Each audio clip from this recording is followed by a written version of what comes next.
Nerwowo P13 w formacji defensywnej, chociaż oskarżeń tyle co ziarenek w klepsydrze. To robisz krzywdę szerokiemu gremium person, zabierając prawdę. Oddajesz pustkę naszym sercom, wyścig jak NASCAR. Dzienia 13, czarna opaska. Sytuacja dramatyczna, jak to kurwa nazwać? Bo Polska na arenie międzynarodowej po 10 kwietnia stała się 13 apostołem. Chcesz zabić tych ludzi, którzy kładą znicz na chodnik? Dla ciebie każdy z nich to zagrożenie niczym wąglik. Teraz żarzysz gniewem niczym ogień na pochodni, lecz powinny cię martwić plamy moczu twoich spodni. Kolana miękną, czujesz przyspieszone tętno, ja też. Choć jestem jej mieszkańcem, wyrażam dezaprobatę na ten stan, co prezentuję rapem skrupulatnie. Uwaga skurwysyny, witamy na 13. Mówią 13 to dzielnica, ten kraj nasz Polska. Bloków beton, wielka płyta, zwykły standard. Obraz witaj pośród orów getta, stanu myśli i miejsca, gdzie mimo kolei losu ludzie nie umieją klękać. Oprócz oddawania czci podczas modlitw Bogu i obcowania z litrów czystą tą ognistą wodą.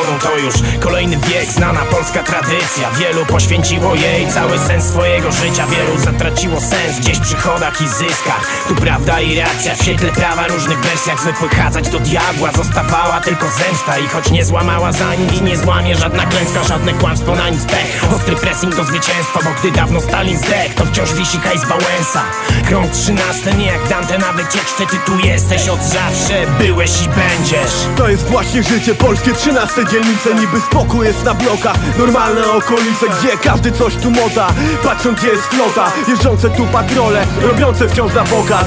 Wolna to Europa, gorzka marna prawda. Jedni mają cel, drudzy wpadają do bagna. Liczą tu na farta, lecąc na łatwiznę. Dając tylko cios, zostawiają bliznę. Ludzie mają dość i rozkładają ręce. Ciągle tutaj walcząc, chcemy coraz więcej. Ulice i podwórka, dorastająca młodzież. Małoletnie dziwki, myślące wciąż o lodzie. Zepsute społeczeństwo, gdzie spokój życia piętno.